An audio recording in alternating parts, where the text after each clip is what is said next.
It's like I'm the audience, right? You guys are going to talk, like right? You're wise, smart woman. That's what you like. Oh, shoot. Judy's got my number. Wonderful to be here with you guys again. You could wait about. We have a few more minutes? Okay, great. How they bring them into their bigness, into their abundance. This is how we welcome a soul to expand and be what it needs to be in the world. Finding the beauty within it, finding the nekudot tovot, even in the very dark places, and attuning, hearing them, feeling them, making gentle, non-word sounds that allow us to connect in a way. And so that's sort of a prototype of healing. And from there, there's much more in terms of the ups and the downs and how to get closer when we're on a roll and how to find traction and rooting and grounding when we're in the trenches. And I just think that those lessons are so important to all of us, and especially those of us who are in roles of healing and attuning and attending to other Jewish souls. And the other idea of the trip is just a relaxed and pleasant and beautiful retreat. It's been a doozer of a summer and a year and a spring and a winter and just the whole darn thing. It hasn't been easy. And I think this time of year, many of us who have kids at home, like you're like exhausted, like summer vacation. Yeah, right. And then after the vacation, Hagim, and that's like, one long marathon.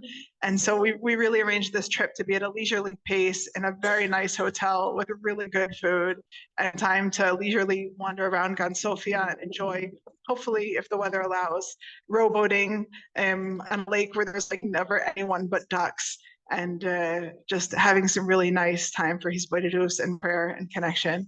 And so if any of you would love to join me, speak to me afterwards. It is, but we can find a way to stick you into that category. We can talk about that. Meaning that the theme is around healing. The workshops are going to be around healing. There's going to be in some of the workshops like different healing modalities and how we integrate that in our Avodas Hashem. And if that speaks to you, then we'll figure out a way to put you in that box. Where do you play? Yeah, so that's a mess right now. And like right now, literally there are thousands of wrestlers at the borders. Yeah, my sons stood for almost 10 hours outside of the Bacău airport in Romania, along with over 1,000 people, some of them who were there overnight, and like big mess. So we're not going to do that. It's not that time of year. We're going to fly through Kishinev, which I've done a number of times, and it's usually pretty quick and chill and fine. Moldova. If the borders go really smoothly, it could be as little as 6 hours travel time from Kishinev to Uman. If it's like more average, it's like 8 hours, and hopefully not much more than that. And we're going to get a very nice posh vehicle, please God, to travel in to make it as comfortable as possible. So again, what are the dates and how long is it? So we're leaving Wednesday after Sukkot, enough time to do your laundry. If you have kids and they have school, you can get them back on the road. And then we're coming back the following Tuesday. So almost a week. Yeah. Yeah. And there are enough of us coming from the north that we can arrange to get you from the airport. Where are we going? We're going to fly into Kishinev, from Kishinev to Uman. We'll have a few days in Uman with learning, relaxation, workshops, hisbodedus, have some time to explore Uman itself, Bezrat Hashem, the old cemetery, the new cemetery, which was actually, the old cemetery compared. And then Shabbos will be in Uman with the meals in the Choshen Hotel, Eida Charedis, very good food, very nice. And then Sunday morning, we'll go from Uman to Breslov. We'll have a day, Bezrat Hashem, in Breslov with more learning and tefillah and hopefully beautiful weather and watch the river. And it's a beautiful, beautiful spot. And from there to Mezhebush, we have dinner in Mezhebush, depending on the timing. at the Mitzvah, turned it to here and the Beit Medrash, hopefully also the Beit Medrash of the Ohev Yisrael, the After Rebbe, which was renovated in recent years. It was a fire station for many years, and now it's a different type of fire. And we'll be able to go there and learn the After Rebbe's Torah and the After Rebbe's Shul in Mezhebush. What? Come get it yourself. That's my son's favorite part, going to the well. Yeah, it's beautiful there. It's just so. Okay, so let's get started. And then Sunday night we sleep in Mezhebush, Monday back to the airport. And then we leave Monday evening, come back Tuesday morning. So that's not what I was brought here to talk about, but if anyone's interested, be in touch. Okay, so here's what I wanted to talk about. Judy called me. I actually had this moment. I've been thinking about this concept for years. Another kind of way of formulating healing. And I was thinking like, I really should do a workshop on this. And I was like, nah, I don't have time. I don't have call for this. And then Judy called and she said, do you have something you could talk about as the sun is setting? Like, we need to step out, mincha marv, I was like, oh shoot. That's exactly what I was thinking about. So here's the concept. We're gonna read it from Rabbi Nachman's story of the lost princess. We're gonna read part of the story together, and then we'll take that lamaisa into how to apply it and use it together with some tools from neuroscience. How's that sound? Sounds great. Okay, and how to actually apply these concepts in ways that they can be embodied and real and take us somewhere. Okay, so did any of you notice, were you in Shul the night Leil Rosh Hashanah? There's a beautiful piyut that we say right at the beginning of Rosh Hashanah called Achot Ktana. Anyone hear that? It's your favorite too. Yeah, there's something so evocative about it. And the Shekhinah is talked about as a mother, as a bride, as a sister, as a daughter, and here she's addressed as a younger sister. And I'll just read some of it just to get a sense. Achot ktana tfilotea orcha vona tilotea. Our little sister, her prayers, she prepares and proclaims her praises. Kelna refana lemachlotea. Dear God, please heal her ailments. Tichle shana v'kililotea.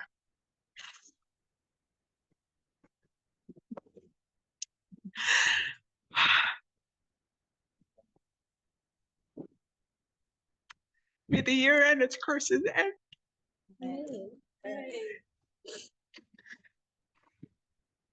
Benoam milim lecha tikra'ea. With her beautiful words, she calls out to you, Shir v'hilulim ki lecha na'eh. Beautiful praises and song, because to you it is appropriate. Alma ta'aliman enecha v'tir'eh.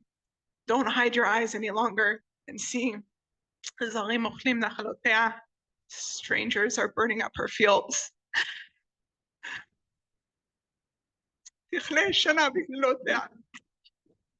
Okay, I'm not going to read any more of this, but you get the idea. It's been a rough year. It's hard to speak when I'm in a raw place, but I told someone once, I'm like, I can't go talk. Like, I'm such a wreck myself. She was like, nobody wants to hear from someone who's not a wreck. It's like, I was actually about to go teach a class on anger. I found myself screaming right in the face 5 minutes before I was supposed to walk out the door. Caught my rabbits in, like, now what do I do? Now what do I do? I can't go teach the class. He's like, you have to. They don't want to hear from anyone else. You know what it's like. So here I am reporting from the shipwreck. Yeah. So we're in this place of this achot ktana. It's not the Shekhinah in her expandedness, not as a mother, not as a bride, as a little sister calling out and these curses, right? And that's this place of the lost princess and a place of the Shekhinah in its collapse, of the moon in its hiddenness. And ultimately, the tikkun is for us to come into a beautiful, expanded consciousness where the feminine is able to be present and alive and real and celebrated and joyous and sing her praises and be heard.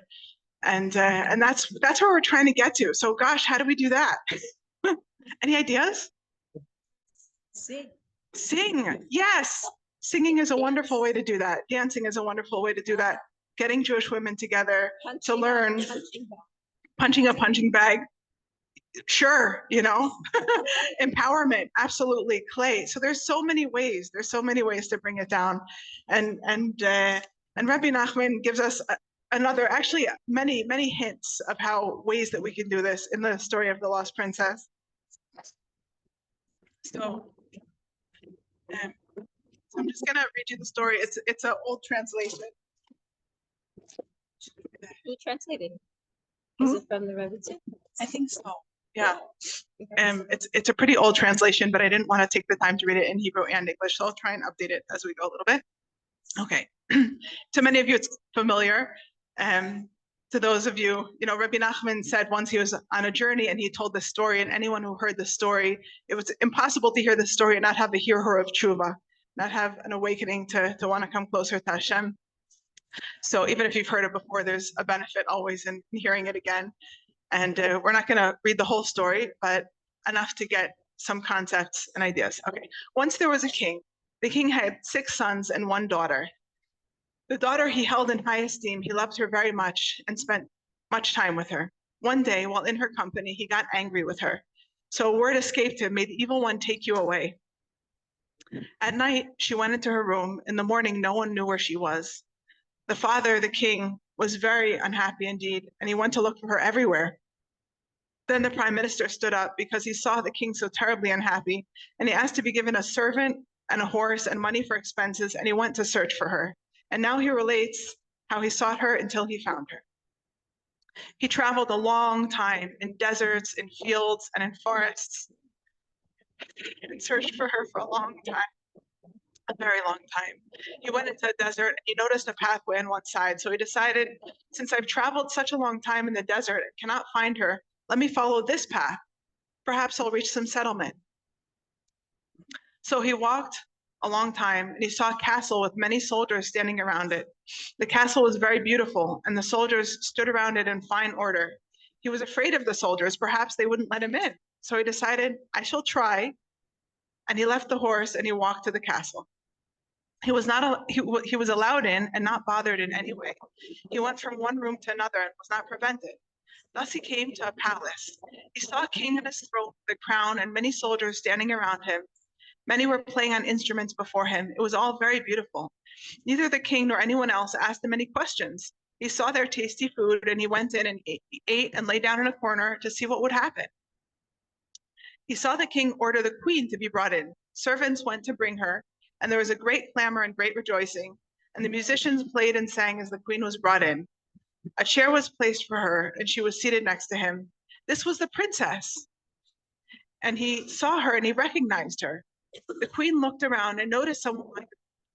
She recognized him, so she stood up from the chair and went to him. She touched him and said, "Do you know me?" He answered, "Yes, I know you. You're the princess who was lost." He asked her, "How come you're here?" She answered, "Because my father let out the word, let the evil one take you.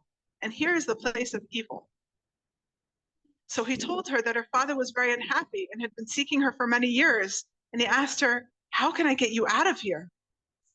She asked him, "You cannot take me out. Only if you select some place and live there for a year. And the whole time you should long for me and take me out. And when you have time, you should continually long and wish and hope to take me out of here. And you should fast. And on the last day of the year, you must also fast. You should not sleep for the whole 24 hours. The last day of the year fasting resonate with anyone? Yeah, okay. And what hints have we gotten so far? How to get, yeah.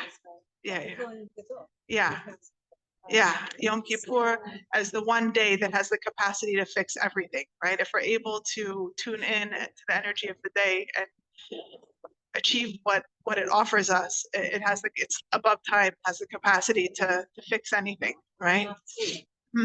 Not sleep. And not sleep. There are tzaddikim and chasidim who do that. It's not halacha l'maisa. It's okay. We can sleep. Okay. And The long intuition to hope. exactly. It's Exactly. So So she tells him the most important thing is to find a place where you can long and you can wish and you can hope the whole year. That's what you need to focus on, right? And I think, we're all busy with all the things that our lives are filled with, but I heard something very beautiful recently. We've all heard the phrase, "En davar omed neged haratzon." Nothing can stand in the face of desire, right? So people say that as if you want it enough, you'll get it. And has that proven to always be true in your lives? No. So why does everyone say this? En davar omed neged haratzon. Why does everyone keep saying it if it's not true for any of us? makes it not true. What? Well, I mean, have you ever wanted something and not gotten it? I have. Right. Yeah. So how is this explained? Said, in davar omed neged haratzon, nothing can stop you from wanting. Nobody can stop you from wanting. Right? So you could be in the deepest, darkest, hardest place, but if your heart wants, no one can take that away from you. Right? That's the koach of Viktor Frankl in his book and his whole approach to life. Like, wherever I am, I'm in the darkest place, but no one can take my heart. No one can take my ratzon. No one can take what I believe about myself and how I want to live. Right?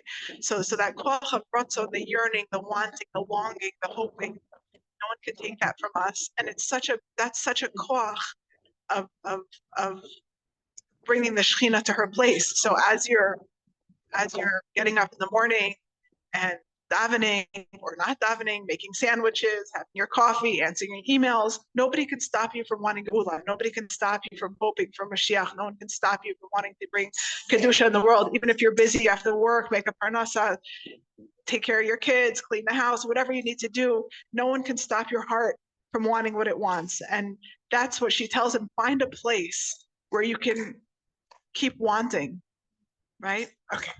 So he went and he did so. And at the end of the year, on the last day, he fasted and he did not sleep.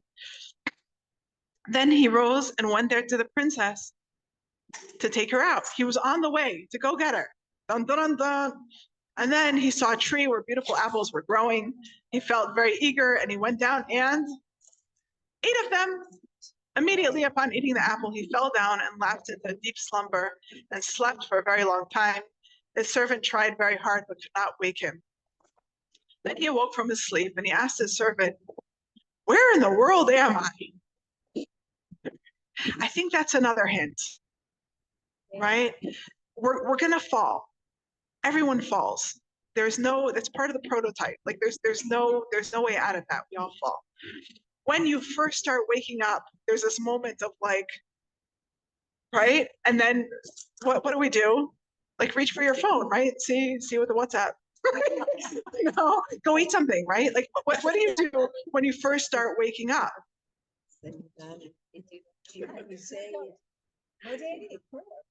Modani. And this, where in the world am I? Where am I? Where's my ratzon? What do I want to do now? Okay, so I fell. Okay, I'm human. Okay, now what? Now what? Where am I now? How do I set my GPS for my current location and still keep going? Okay, so where in the world am I? It's a type of tshuva. Absolutely. It's a tshuva with like my 2 feet on the ground in the ugly spot that I'm in right now and figuring out what's next. Which I think is the hardest kind, like when you wake up from, oh shoot, that was a mistake, right? Now what, right? Like when you find yourself, and what do we usually do?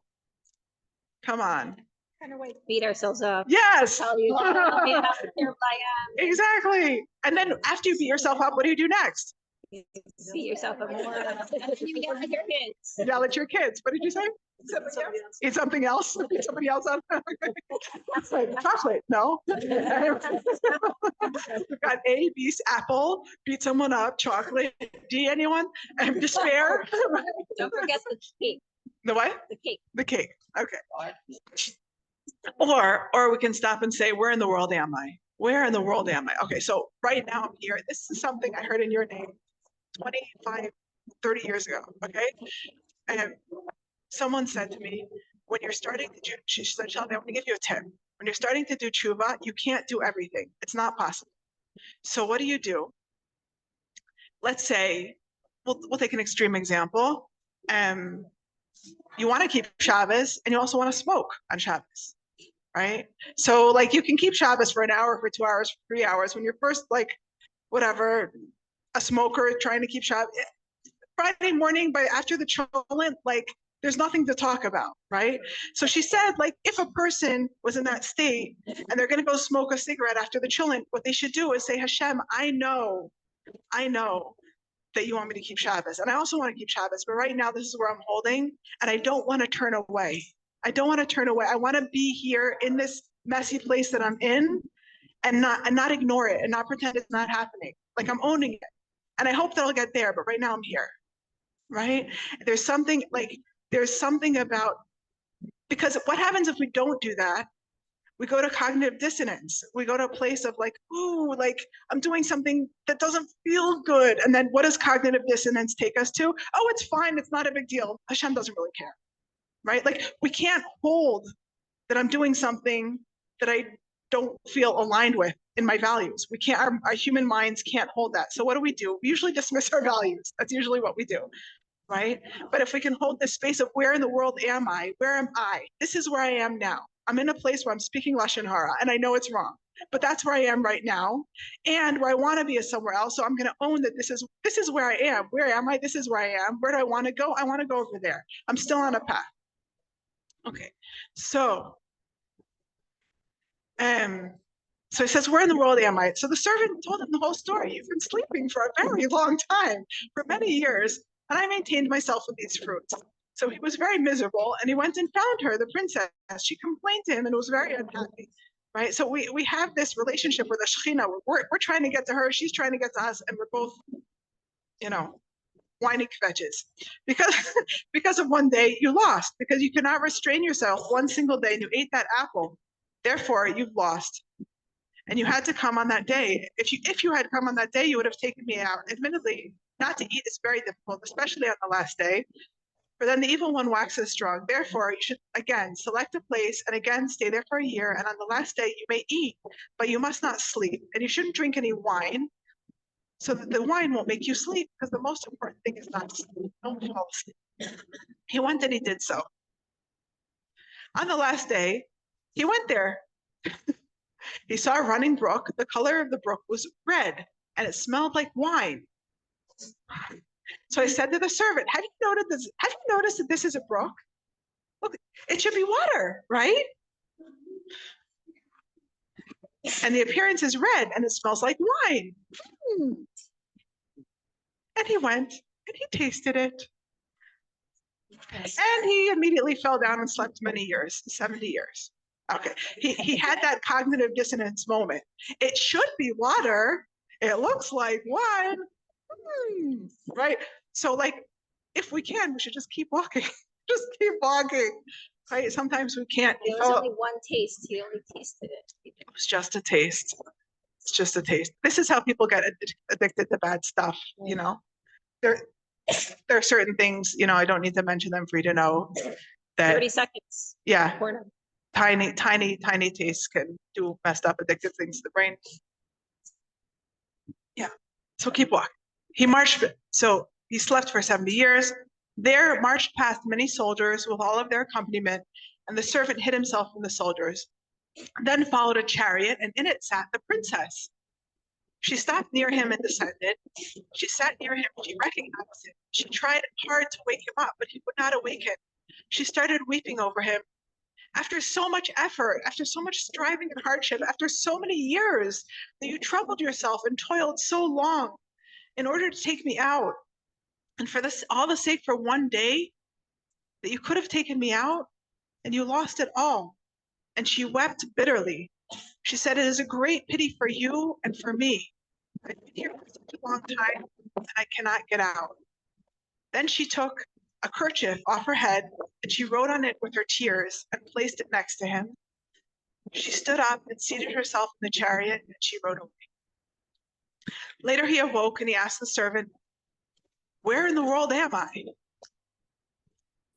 So he told him the whole story, that there were very many soldiers that marched past and the chariot was there, and that she had wept over him and she had wailed, it is a great pity for you and for me, etc. Meanwhile, he looked about and he saw a kerchief lying next to him. So he said, where is this from? And he answered him, she left it. She wrote on it with her tears. So he took the kerchief and he held it out against the sun. And he began to see letters and read what was written there, her weeping and lamenting, etc. And there it was written that now she is no longer in the castle as mentioned above, but that he should search for a golden mountain and a pearl castle. There you will find me. Okay, so get the rest of the story and read it. It's beautiful. Wow. This image of taking a kerchief. You ever seen, silk, like certain very gentle fabrics, if they get a tiny bit wet, they stain, right? So imagine holding a silk kerchief up to the sun and reading the message of tears in the light of the sun. It's such an evocative image to me. So I'll go to the neuroscience for a minute and then we'll bring it together. Okay, so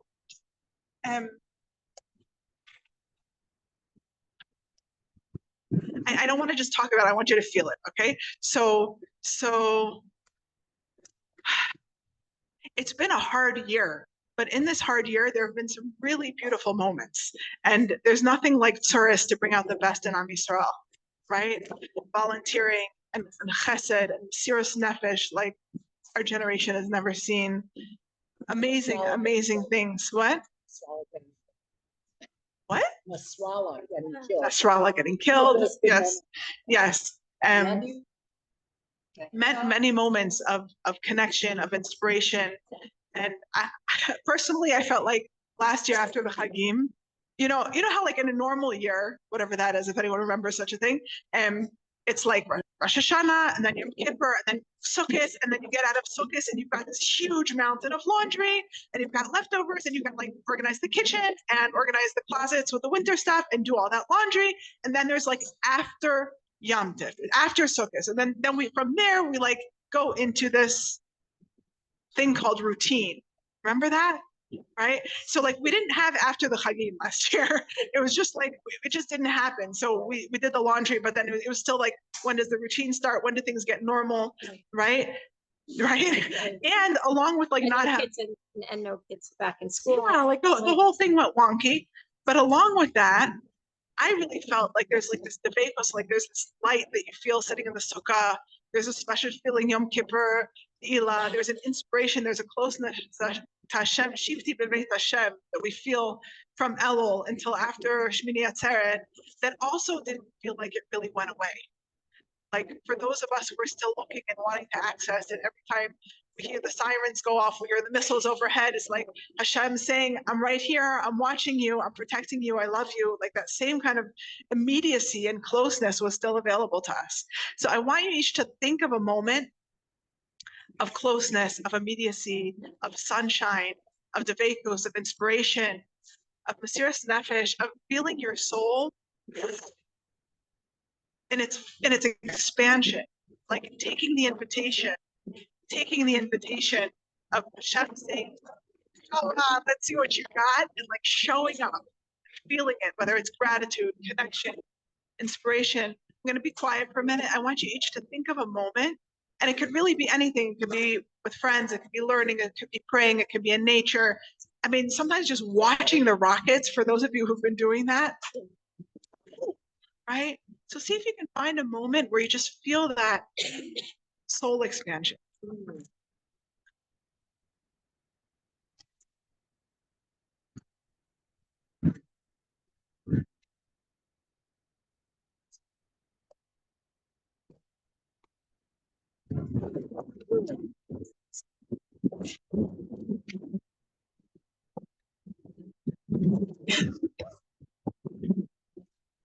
You got it?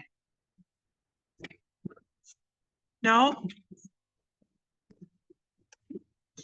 Shabbos, Yom Tov. It could be just lighting your Shabbos candles, looking at them and taking a deep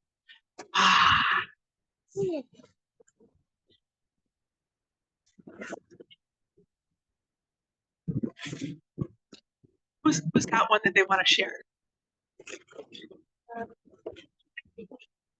So, my good friends lost her son, Gaza, very, and then she donated the same to her.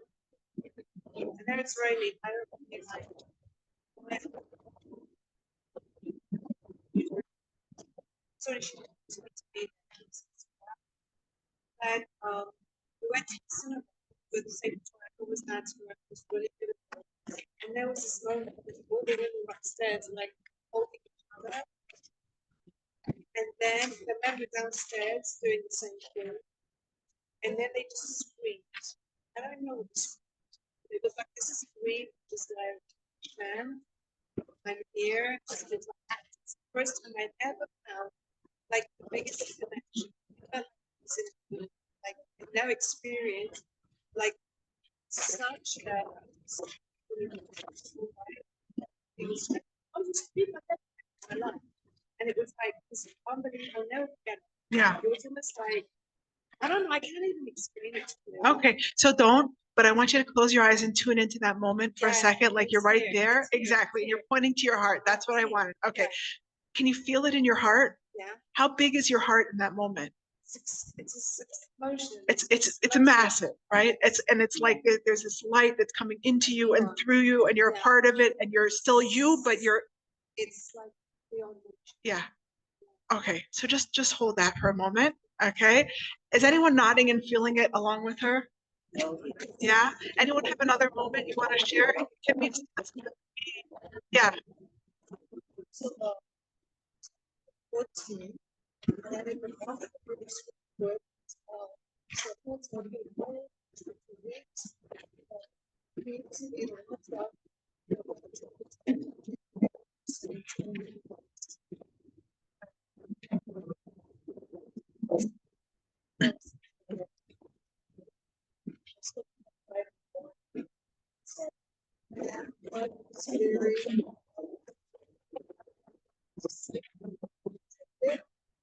More is going to be fun than it's going to happen to everybody else, just like on a course.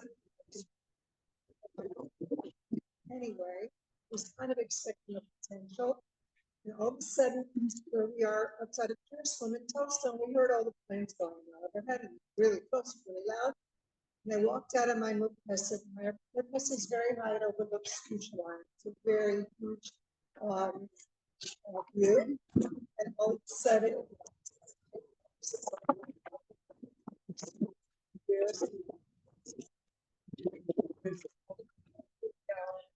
this is getting shot down. And they're talking about these guided missiles that when they come, some people actually so the zigzagging to the side finally getting blown up.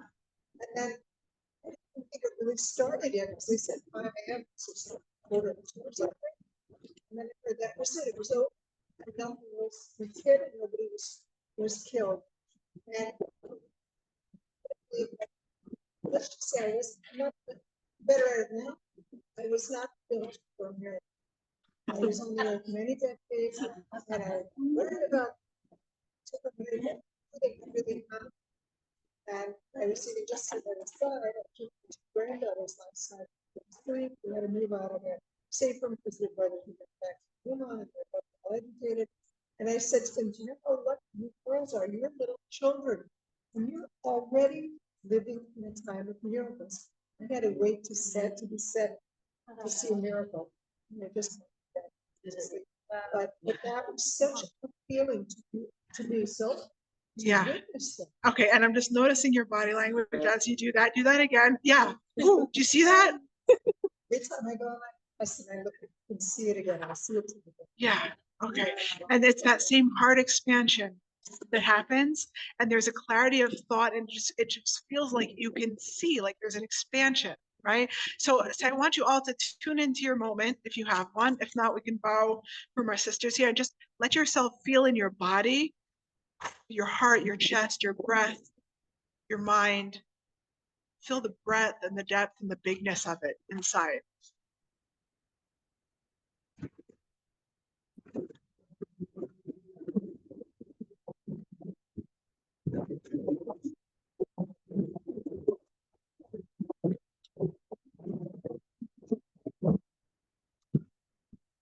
Okay, you got it? You ready for the bonus question? This is where it gets hard. Okay, first I want to say that expansion in Hasidus, it's called Moichin de Gadlus, right? Moichin de Gadlus, an expanded consciousness. In neuroscience, they talk about the prefrontal cortex and executive function, right? So when we have these kind of, we're safe, we're aligned, we're okay, then our brains are able to talk to each other. Meaning we have one, but it's got a lot of different parts in it. And when we're in fight, flight, freeze, they shut down the compartments between our neural circuits, lock, and it feels like tunnel vision, right? And all we can think of is just make it stop, or get me out of here, or I'm gonna die, or I'm gonna kill him, or like fight, flight, freeze, right? And it's a shutdown, it's a lockdown. And you can see this if you see a person in this kind of expanded state that we just talked about of Moichin de Gadlus, you'll see their prefrontal cortex, which is where like the most advanced human thinking brain happens, language, planning, numbers, self-awareness, attuned communication, all that leans into the wisdom of our prefrontal cortexes, cortes, or whatever it is, whatever, and those, you know, the advanced human brain, okay? And when that happens, there's communication between the upper brain and the lower parts of the brain. So when I ask you, where do you feel that in your body? The lower parts of the brain have to feel into your body and know where you feel it. It's not your prefrontal cortex that does that. It's from your limbic brain and down to your brainstem that's able to feel into your body, basal ganglia, stuff like that, that can tell us, oh, I feel it in my chest. Oh, I feel it in my heart. And so the lines of communication between the advanced brain and the lower parts of the brain are open when we're in Moichin de Gadlus. Okay? When we're in Moichin de Gadlus, the small-mindedness, which is the opposite, when we go into tunnel vision, we can't quite see straight. Don't talk to me about that right now, right? It's like, and we can't breathe sometimes. And this could actually be quite adaptive, because if you have 3 little children running around the house and there's sirens and you can see rockets flying out the window, right in that moment, you should not be thinking about, where do I feel that in my body, and remembering, right? What do you want to be thinking about? Where is Moishi? Get into the safe room now. Right? We had a moment, what was it? Leil Shabbos or Yom, I don't even remember, where there was like a ton of rockets in Tzfat Friday night. Was it the bar mitzvah? Nooni's bar mitzvah? Whatever, I've lost track of time. That's part of the brain function that isn't working well in terms of pressure, stress, whatever. And you know, my kids are Israeli, so they think that the azaka means run to the mirpaset and look.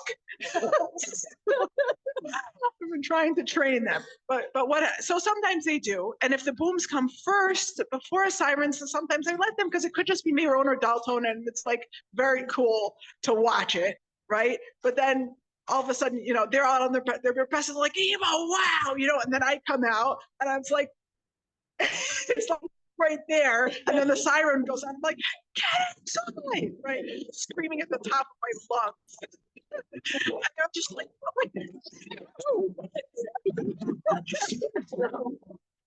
oh Hashem, you know, after my throat was hurting the next morning. And then we come inside and they finally, you know, the siren, everything passes. And then I'm like, oh my gosh, that's so embarrassing. The whole neighborhood must have heard me. And they're like, didn't you hear Shahar and this one and this one? Didn't you hear all the other mothers? They were also screaming. We're good. But why am I telling you all this? Because in that moment, having a small mind and not thinking that the neighbors are going to hear me, and not thinking my soup is going to get cold, and not thinking about anyone or anything else other than getting my kids off of that mere passage now, right? That's when small-mindedness is extremely adaptive and can save our lives, right? You wouldn't want to send a soldier front lines if his brain didn't have the capacity. You don't want him thinking and analyzing, well, exactly how far do you think he is from me right now? Like, run, shoot, right? Like, fight, flight. That's what you're supposed to do in those moments. And that's very adaptive. So what happens is normally, under most circumstances of being human, we are either we're either expanded consciousness, prefrontal cortex, alignment, attunement, or we're small-mindedness, pain, it hurts, I can't take it anymore, make it stop. It's very unusual to have the resourced state of the expanded consciousness and the constricted state of the I can't take it anymore online at the same time. Okay, it's very unusual to have that. Because we're the way our brains are built, it's adaptive to either this or that. It's very unusual to have both. Okay, but what if we learned in the last 10 years in therapy and neuroscience is that a healing brain state, in order to achieve healing from a traumatic experience and actually change the wiring of the brain, get into our internal operating system and make adjustments, what we need to do is exactly that.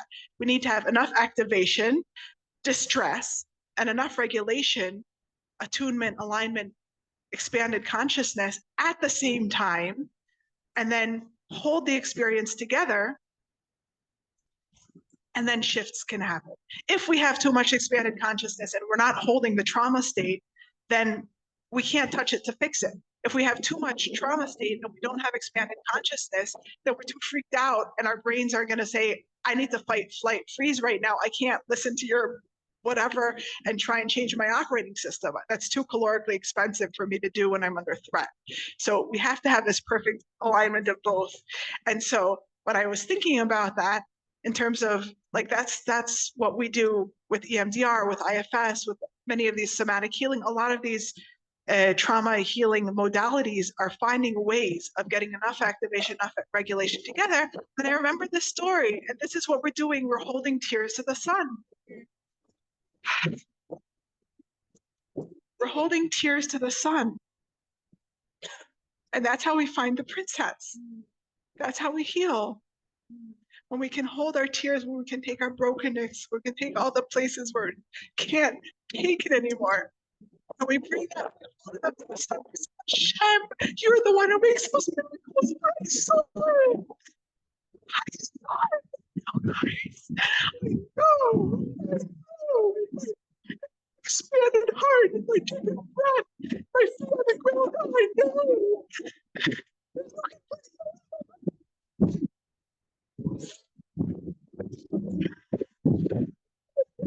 My parents are broken. It's so bad.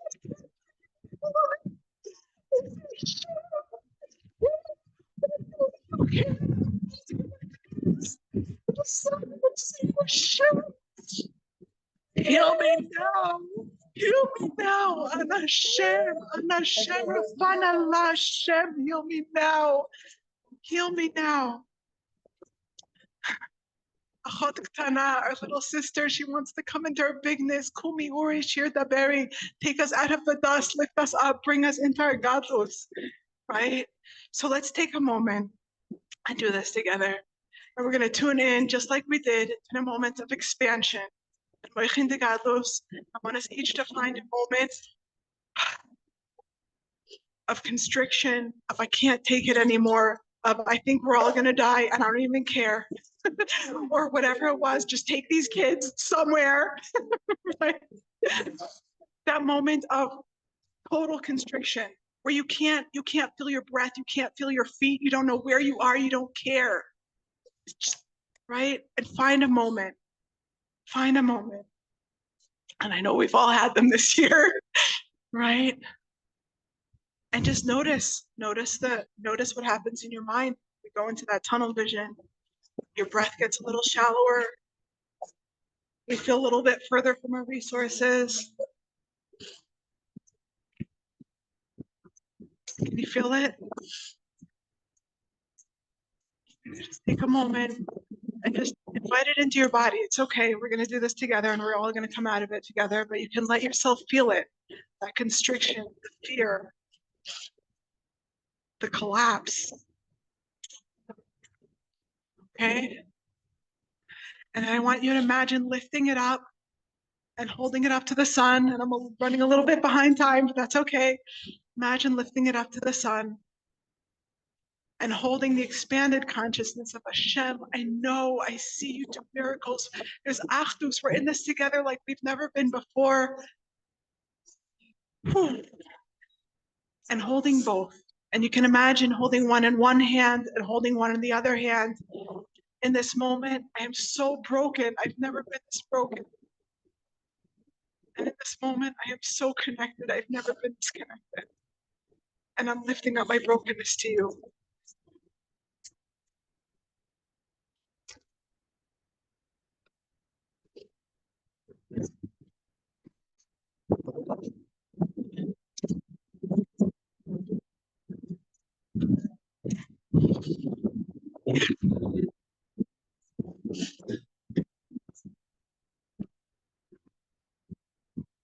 And the miracle is, one of them, that when we do this, somehow it's always the brokenness that shifts. Somehow it's always the brokenness that shifts. The expansion always wins. When we hold the tears up to the sun can shine through the tears and give us guidance and know how to keep looking for the princess and where we need to go from here and what our next steps are. And the ikar is to keep hoping and yearning and wanting. One of the Rabbanim who wrote a perush on Tzipori Maisius says that why was it her scarf? It was her head scarf. She took it off her head, and that's where she left her message, right? Our thoughts are constantly there, but when we can take them and kind of take them off, write our tears, hold it to the sun, take control of those thoughts. It's okay. It's okay that there's constricted consciousness. It doesn't have to not be that way. That's part of the plan. And I can hold on to it. I can grab it in my hands. I can hold it up to the sun. I can read its message and understand where I'm supposed to go from here. So I want to bless us all, Bezrat Hashem, to not be afraid of the tears, to welcome them, to express them, to cry them, to share them, and to lift them up to the sun, and to know that the sun is there even though we can't see it. It's there, it's coming back. We had moments of it, we can access it. It's there for us. Those memories live on inside. The beautiful memories that you shared when you were talking about them, it felt like it was right here and now. We can feel it in our bodies. It's always there for us. And to be able to not be afraid, to bring them both together and know that that's where the healing comes in. So thank you so much.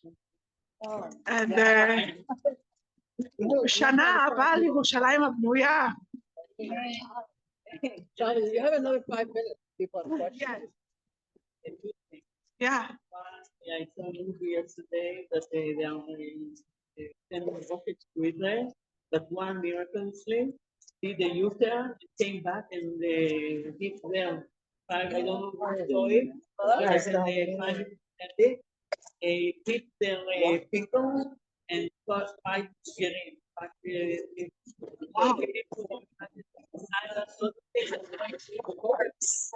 Hitting them, there's nothing the second thing, no price anymore, but there was to be the ceremony of the 1 year of the but still we are not 1 year in the sun. So maybe in Shana, the people they wait you know, I need this energy will be safe. All the things will go back to them. Amen. Amen. Thank you.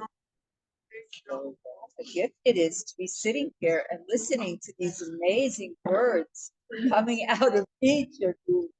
And what can I say? Thank you very much. Wow. Okay, just for the Zoom people, so I want to mention that the next year will not be available on Zoom. So sorry, come back at 8 and see you then. What do we do? Pause. Pause.